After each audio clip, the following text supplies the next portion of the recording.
I've always been of the opinion that when you take these jobs not for the ribbon cuttings, you take them for the responsibility of creating a better community. Government is not a business. It should not be run like one. There are certain aspects of a business that will never take on the operations that government does, like Homeland Security and emergency services or child protective services. There's no profit to be made in those.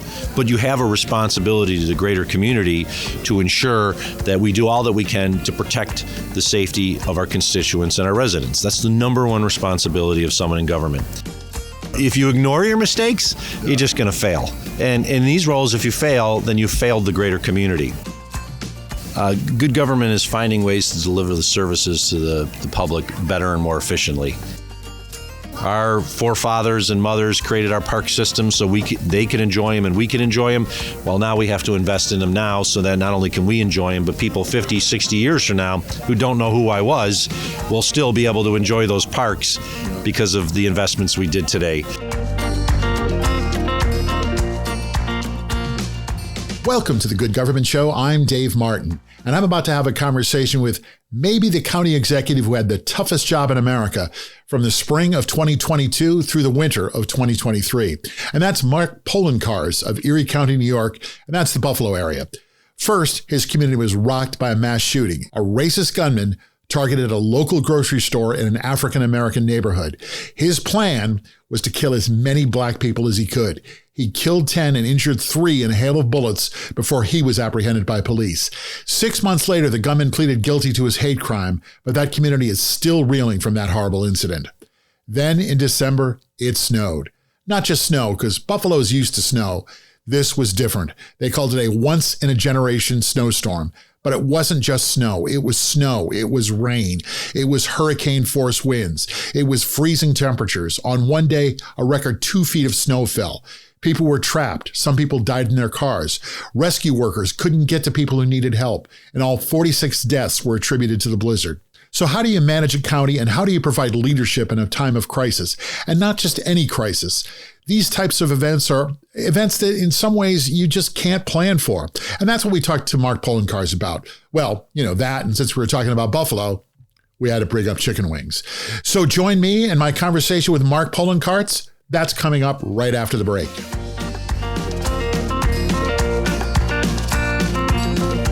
The Good Government Show is sponsored by NACo. That's the National Association of Counties. County government is actually the oldest form of government in the United States, and it touches more people directly. Roads, highways, hospitals, schools, recycling, law enforcement, water and sewers. In most of the country, those services are maintained by the county. That's county government. NACo is a nationwide organization that represents all 3,069 counties across the USA. NACo helps county government work better together through things like sharing best practices, because when county government works well, that's just good government.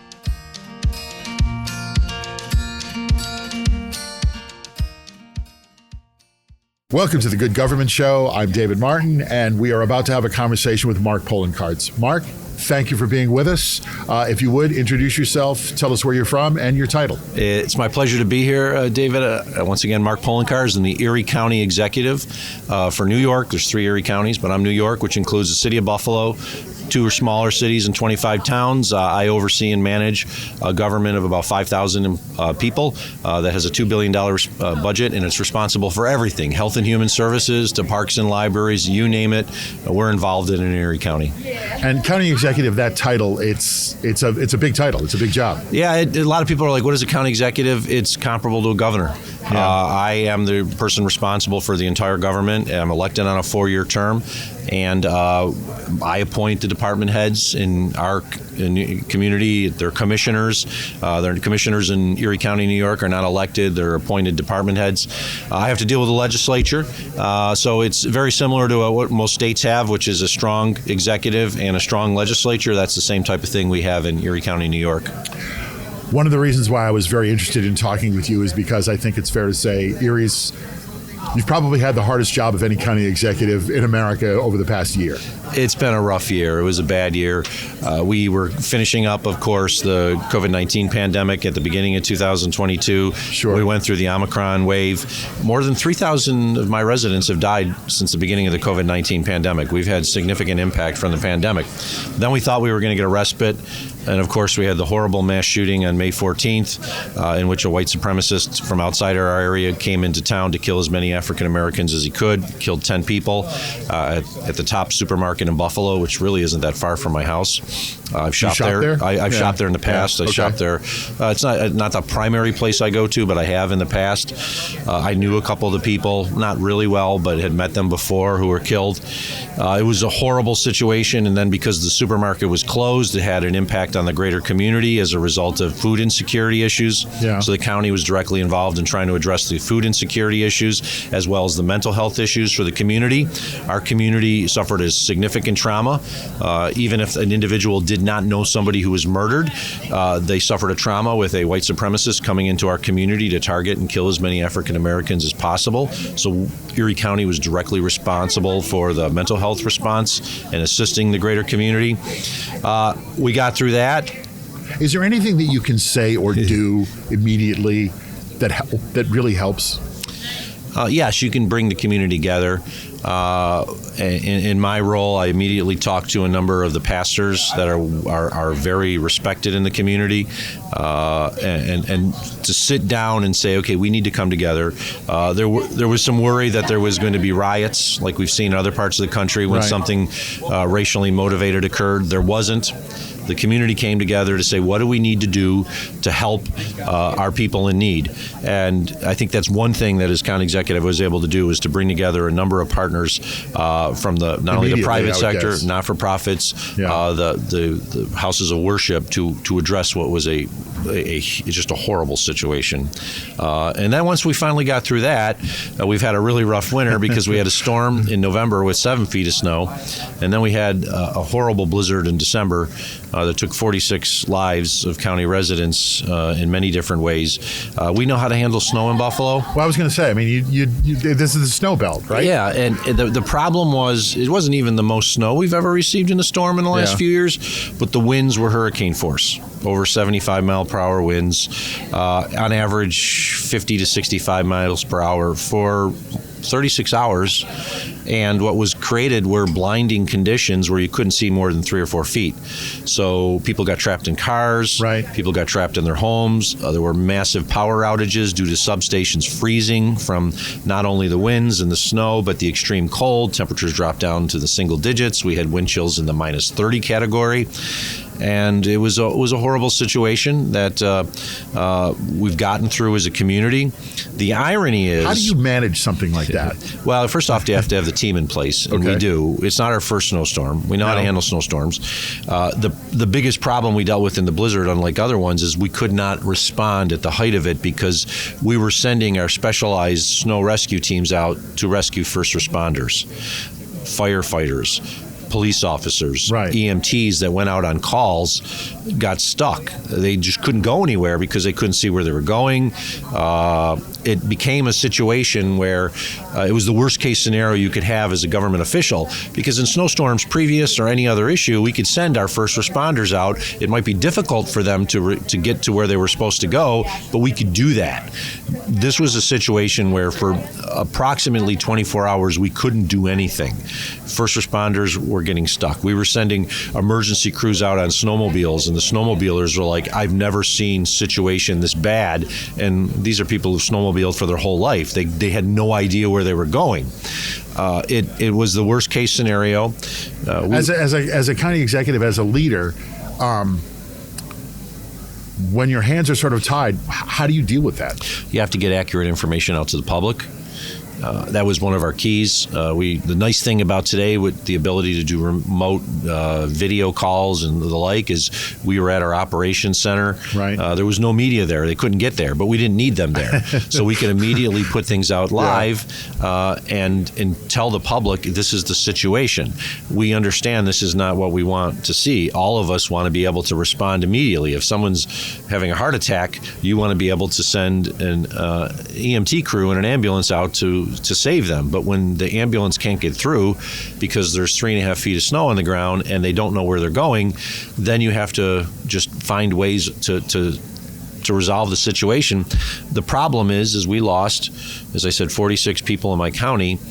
Some of them were because we couldn't respond in time. Others were because they were in situations that we couldn't get to, like a senior who was trapped in a home that had lost power, and after 3 days of having no power, died from hypothermia. Just horrible situations. I thought I saw everything, and I didn't. The only way to describe it to someone who wasn't there, pretend you're looking out a window, but it's a whiteboard, and just stare at that for more than 24 hours in a row. That's what it was like in Buffalo during the blizzard, because it was just a wall of white due to the winds and the level of snow. And it just shut down everything that we consider normal government, other than the ability to respond and talk to people over the phone. And we had to create a whole nother system, which thankfully we had in place. And we used a specialized phone number that people could call to get information. Okay, we can't get to you with an ambulance, but we can talk to you over the phone and tell you, here's what you need to do to get through this difficult situation. There was some criticism about the response by the county and other entities. How do you find the wherewithal to continue in the face of some serious criticism? Well, and was it fair? I don't think it was fair, but because we've handled snowstorms with even more snow before. Yeah. In November, we had 7 feet of snow. The blizzard was only 4 feet of snow. I think what unfortunately... Only 4 feet of snow. Yeah, only 4 feet of snow. We've handled 4 feet of snow before. Yeah. Part of the problem...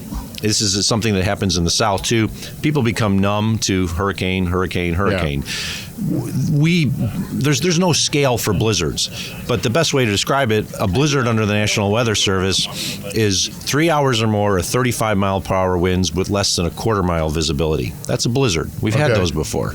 This was 70 mile per hour winds with no visibility for more than 24 hours. So if there was a blizzard scale from 1 to 5, this probably would have been a Category 5 blizzard. But the problem is, a lot of people, I think, in our community, and even us in government, when we heard a blizzard was coming, we were like, we can handle this. We can handle blizzards. This was something no one could handle because it shut down our ability to respond. And I will not criticize anyone, any other level of government in regards to the response during that period. Afterwards, we worked hard to open up our community. We spent millions and millions of dollars on independent contractors in addition to our Department of Public Works staff to open up roads, to open up communities. We organized direct response where we had high lifts going out with ambulances. So if the ambulance couldn't get down the road, the high lift would pick up the snow and just push it and get the ambulance down the road. I would note that the professionals who handled storms before were all in place. Everyone worked together. There's always Monday morning quarterbacking that goes on, and I understand that. There was a question as to whether or not I implemented a driving ban early enough. Any other supervisor or mayor could have done it. None of them implemented a driving ban. I did, but because I'm the one who makes that decision, if you want to criticize me, that's okay. The buck stops here. I'll take the criticism. It's my responsibility. And hopefully, as we go along, we realize if we get another blizzard warning, that not only will we say, okay, it's maybe not the blizzards like we had in the past that were easy to handle, it could be like in 2022 of December, where it was impossible to handle during the height of it. But we found a way to get through. 46 people died, but the other thing is we've saved thousands of lives.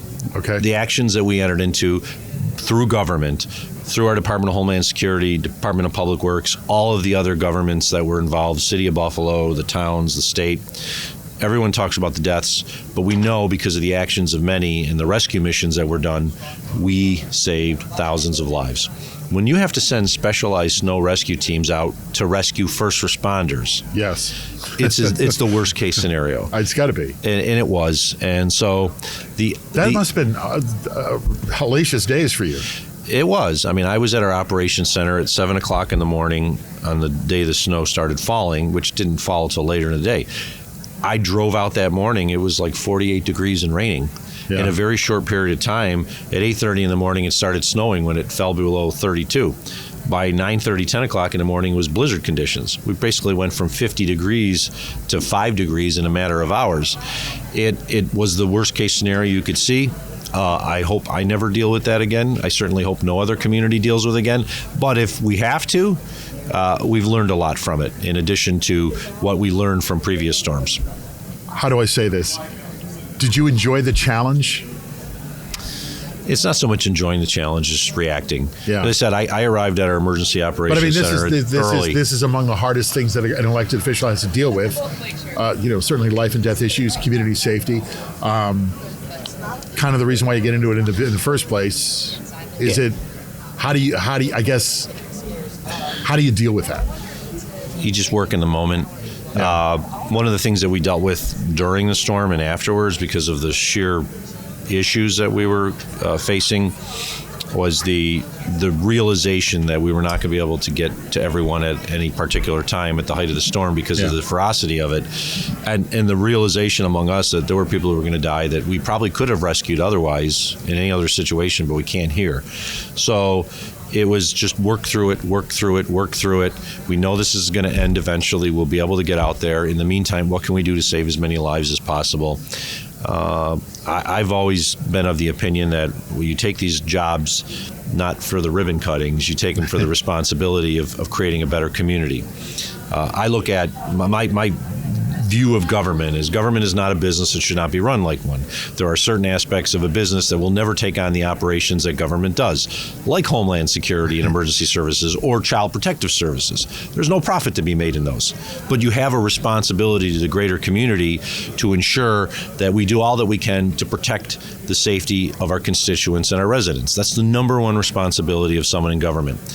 Too often people get in government because they like the perks, they like doing the ribbon cuttings, they like the happy stuff. Yeah. But if you're not willing to take the time and effort it takes to resolve these issues, the real reason we're in government, which is to protect our residents, then you're probably in the wrong business. I always knew that this was a part of it, and it's not so much enjoying it, but just knowing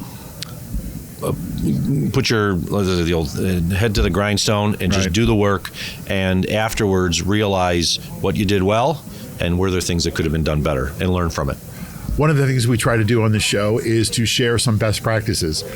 With what you've been through in the last year, give some advice to other county officials or government officials, how to manage through some of the worst crises we've had in the country in the last year have happened in Buffalo.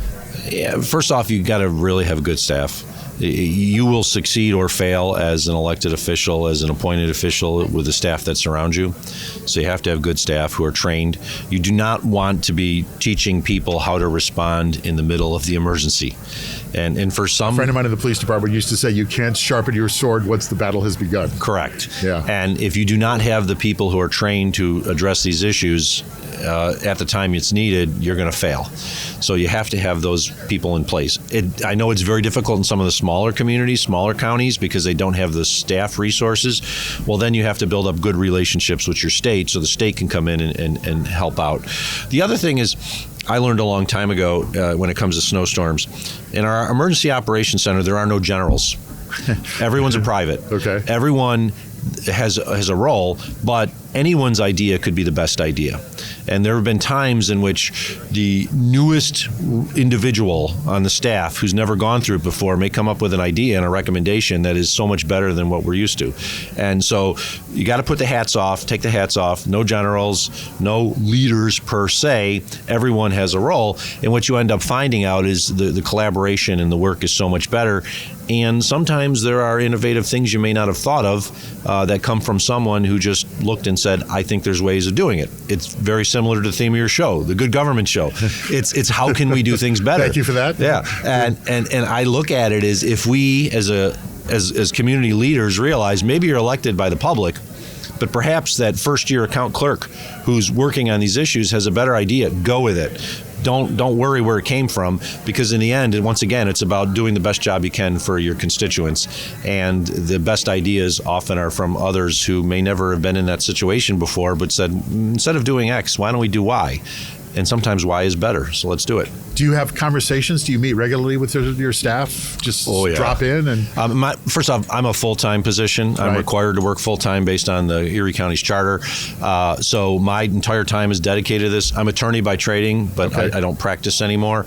And the key for me is I have monthly meetings with department heads. I require my department heads to provide me a memo briefing at the end of every week so I know exactly what happened in their department and also what's the expectation for the upcoming week. I never want to be caught in the dark, so to speak, about something that's going on at a department. And then after these incidences, we have after-action reports in which I require the departments to provide me their report, and then we have a sit-down to determine, okay, what was done right, what was done wrong, what can be done better in the future. If you're not communicating with the experts in the field, which are the department heads, then you're, as an elected official, in a lost position, because you need to not only know what's going on in your departments, but as I tell department heads, if there were mistakes that were made, I want to know that. And it's not so much to punish people. Yeah. It's more to what can we do better going forward. You learn more from your mistakes and your failures than you do your success, right? Correct. I've learned so much from issues that I've screwed up in the past. Guy in the room right now. I'm not the smartest guy in the room, but I've had as many mistakes as anyone else. And if you ignore your mistakes, you're just going to fail. And in these roles, if you fail, then you failed the greater community. So I look at it as, if we make a mistake, find out why it happened, and let's do a better job going forward. What made you decide to be a county executive? First off, I practiced law for a number of years, and then I ran to be the chief financial officer of Erie County, the comptroller, which is an elected position, following a financial crisis. That was 2005 I ran. I was elected. I was honored to serve as the county comptroller. We cleaned up the financial mess that Erie County had from the previous administrations. And then in 2011, I didn't like the direction that the county executive was taking our county. He was running it more like a business. He was cutting key programs that were necessary. You can't cut child protective services. You shouldn't be cutting libraries. And I ran on a theme of, you know what, your government should be a representative of all the people and all the programs that matter. And when your primary provision of services is health and human services, you can't nickel and dime your way out of it, but you can find ways to do it better. So I ran on a platform of government shouldn't be run as a business. It's not a business. It should be run effectively and efficiently, but you still have to ensure that you're providing the basic services and then some for the greater public. And the people gave me the privilege to serve as county executive in 2011, and since then, I've been the representative, and it's a great job. It's a stressful job. There's a lot of sleepless nights, but it's a great job because you can leave an imprint on the community for decades to come with the actions and decisions that you make. All right, now we're going to get into the heart of the show here. Okay. And we're going to get your personal philosophy is going to be revealed about government. All right, you're the county executive in Erie County in Buffalo, New York. Define good government. Good government is finding ways to deliver the services to the public better and more efficiently. There's always ways to do it. Just because it was done in the past doesn't mean it's the best way. As I said, during a situation, a storm, sometimes the newest individual can come up with an idea that's so much better. So we're required to provide services to our general public. I look at good government as a way of doing that in a way that's more effective, but hopefully more efficient, which means it costs less money in the long run. So you're driving home or you're sitting at home on a Sunday afternoon. How do you judge your success if you've had success? I don't think I'm the person to judge success for myself. I think it would leave it up to other people to do that. I look at it as, am I hearing from the public on the issues and where do they think we could do things better? Or do they think, hey, you handled that storm well? I was part of the negotiation team for the new lease for the Buffalo Bills. Yes. So go ahead. You're getting a new stadium. The county currently owns the current stadium. We're building a new stadium, which will eventually be owned by New York State. So I hear from the public. Because you are the only New York football team. We are. The New Jersey Jets and Giants are in the Meadowlands, so they are not New York teams. Right. And that's true because the NFL, the salaries and the income tax is generated where the games are played. So New Jersey gets all the income tax from the Jets and the Giants. New York State doesn't, but they do in Buffalo. So when the players, even the players that are playing for the opposing teams, when they come in, their salaries are taxed in New York based on the location. So we are the only New York State team. Yep. We are keeping them here, which was not a given. 3 other cities since the last lease was negotiated by myself in 2012 have lost their teams. St. Louis, Oakland and San Diego have all lost their teams. They've moved. We're keeping the Bills. They're going to be here for three more decades, and hopefully sometime during that upcoming lease, they'll finally win a Super Bowl. Well, they're getting close. They're close. We thought this was going to be the year. After everything we went through, it's like karma's going to reward us. This could have been it. Karma, as we know, has a different meaning sometimes, and karma showed us that no, this wasn't the year, but we'll be back. Well, if I'm sadly, if I'm a fan of any NFL team, it's the Jets. So you're doing better than we are. Well, you guys still have at least won one Super Bowl. We haven't won one yet. No, but 4 in a row. 4 in a row. That was several years ago. So how would you like the people to hold you accountable, the voters, the constituents? How would you like them to hold you accountable for providing good government? Well, I think in as an elected position, you are held accountable when you run for re-election. Yeah. Anytime there's a race involving the incumbent, the race is invariably about the incumbent and the incumbent's job performance. I hope the public thinks I've done a good job.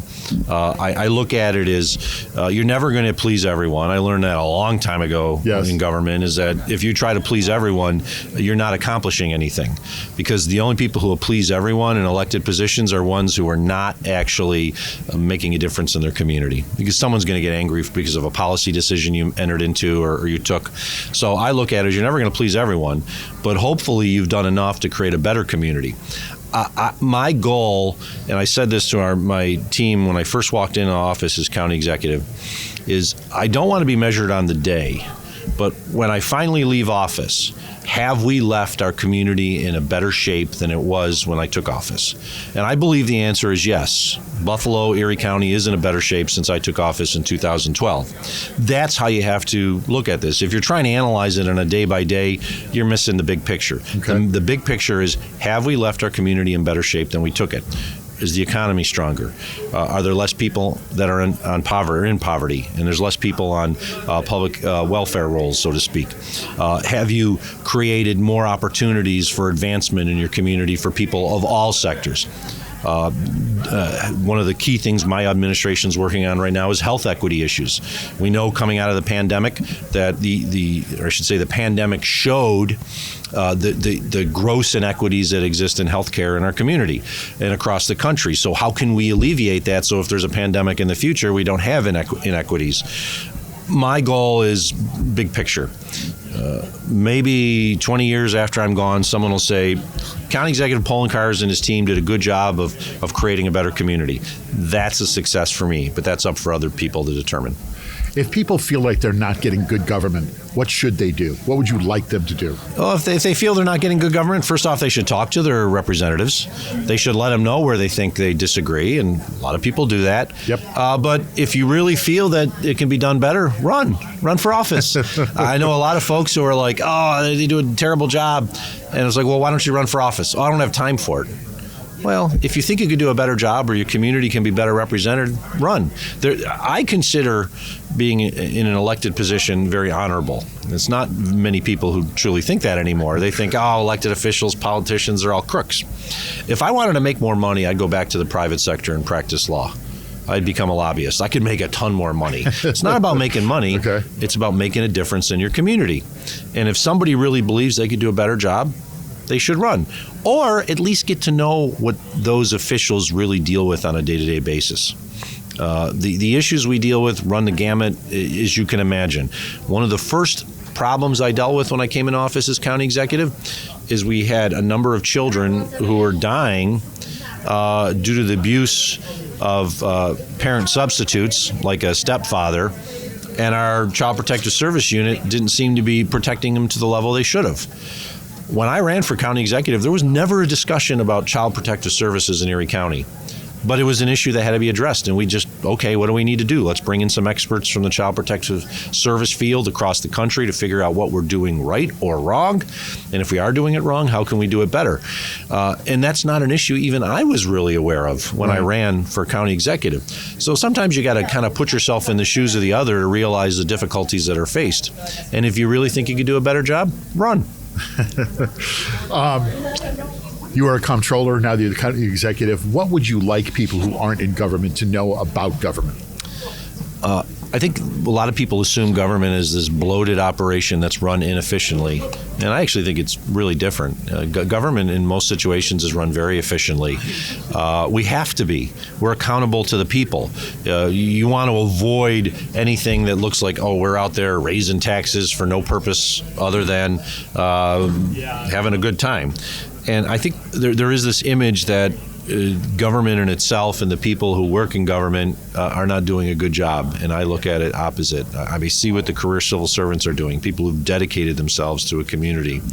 I see what other elected officials are doing, and while I may disagree with them on policy, I also understand many of them have it in their heart that they're trying to do better for the community. So we can disagree on policy and hopefully find a middle way to create a better way forward for our community. And it bothers me when I hear from public, oh, you guys are all corrupt, you're all bad, you're only in it for the dollar. No. As I said, if most people were in it for a dollar, they'd go work in the private sector and make a lot more money. It's about making a difference and creating a better community. And it's not easy. It's difficult work. And I've had a lot of folks that I know through NACo who have private sector role jobs, and then they're a commissioner or take a role in a local government, a county, and they're like, Mark, this is the hardest work I've ever had. and I'm getting paid beans for it.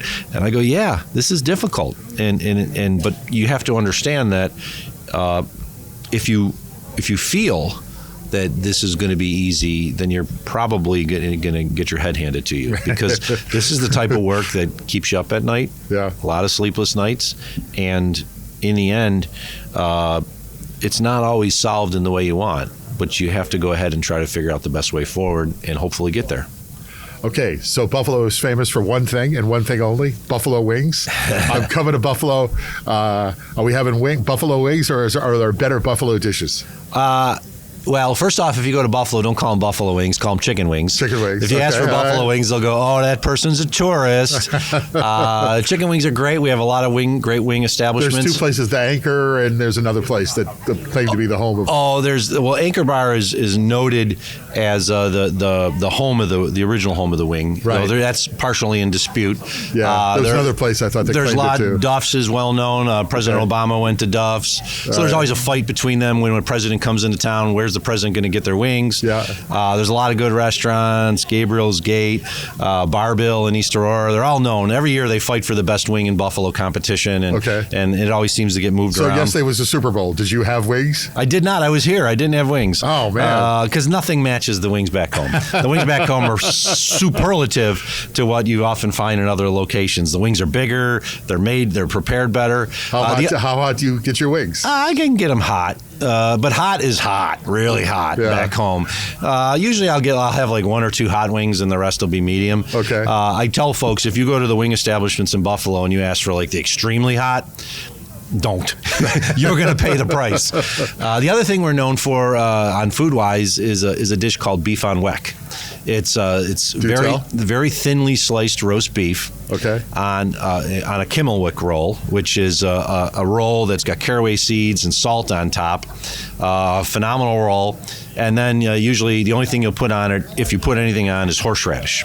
So put some horseradish. It's great. It's an awesome sandwich. It's a great sandwich. I'll put it up against any other sandwich in the United States. But most people don't think about it. But if you go to Buffalo, you'll get a specialty you can ask at most restaurants. You'll get a small beef on weck next to like 10 wings. Okay. And you will enjoy Buffalo at its finest with regards to that dish in front of you. So someday you're going to have to make a bet with a county executive from somewhere else. Oh, I've done that. What are you putting up? I've put up wings, and I've won those bets, and I've lost those bets.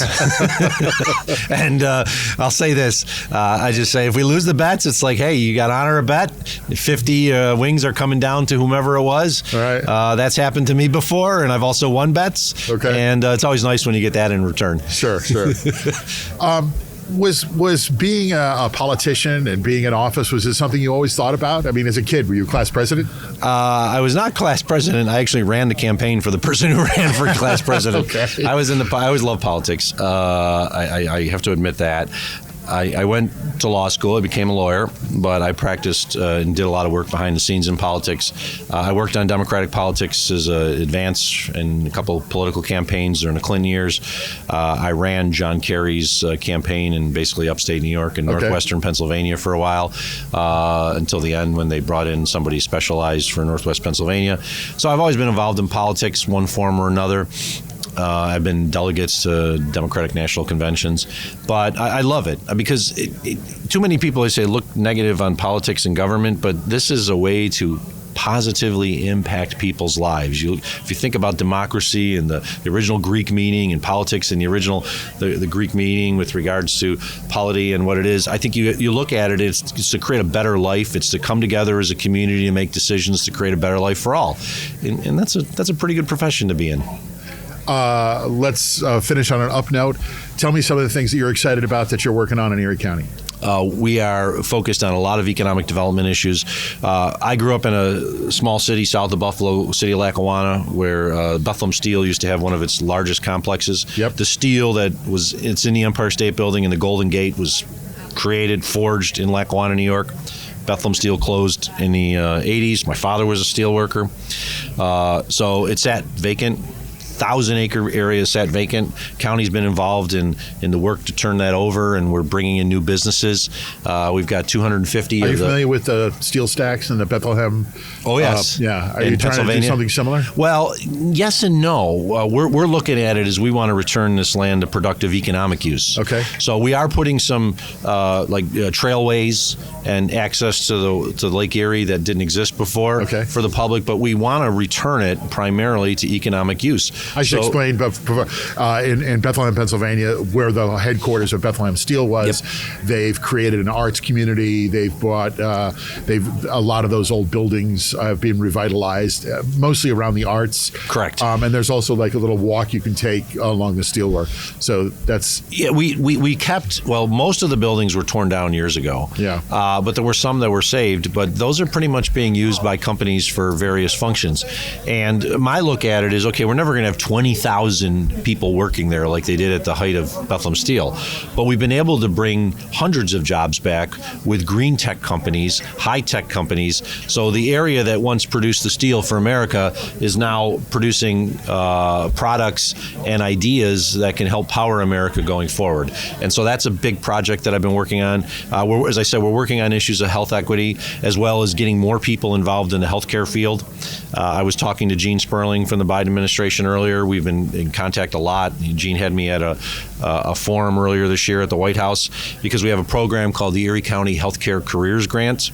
We're helping to pay for the education for individuals who may already be in the healthcare field but want to move up. They're an LPN. They want to become a registered nurse. Okay.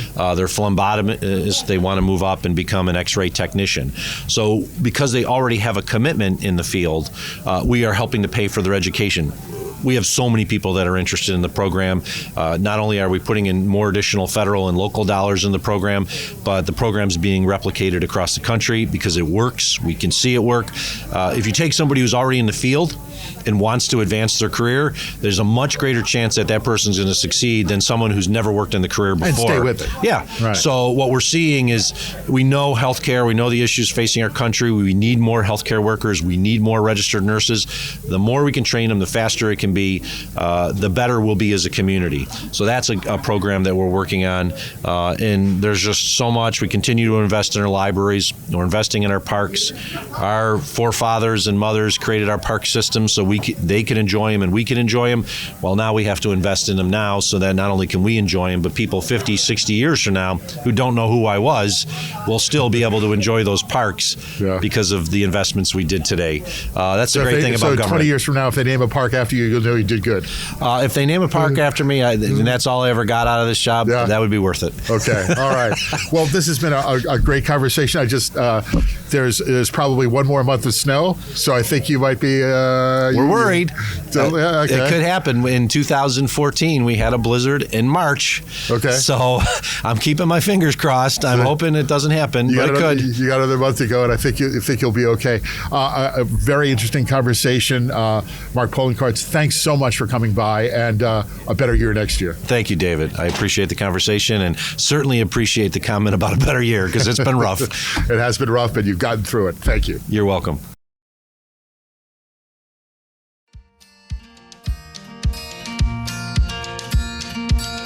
The Good Government Show is sponsored by Ourco. That means our community. Ourco has found a way to make government even more effective.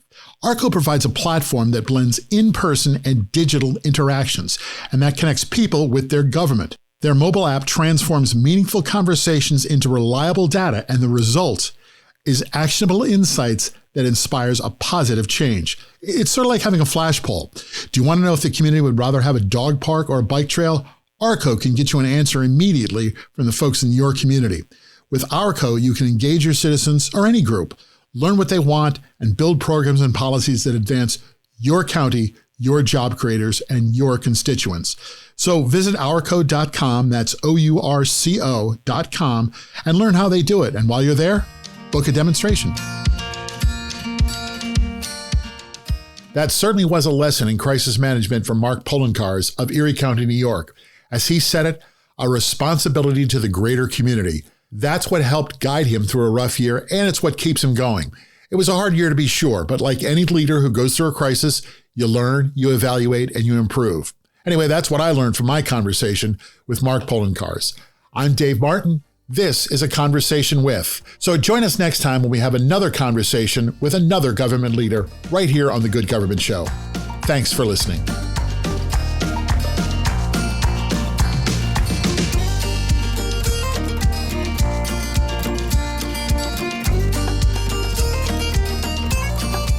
The Good Government Show and A Conversation With is produced by Valley Park Productions. Jim Ludlow, David Martin, and David Snyder are the executive producers. Our editor and producer is Jason Stershic. This is The Good Government Show. Thanks for listening.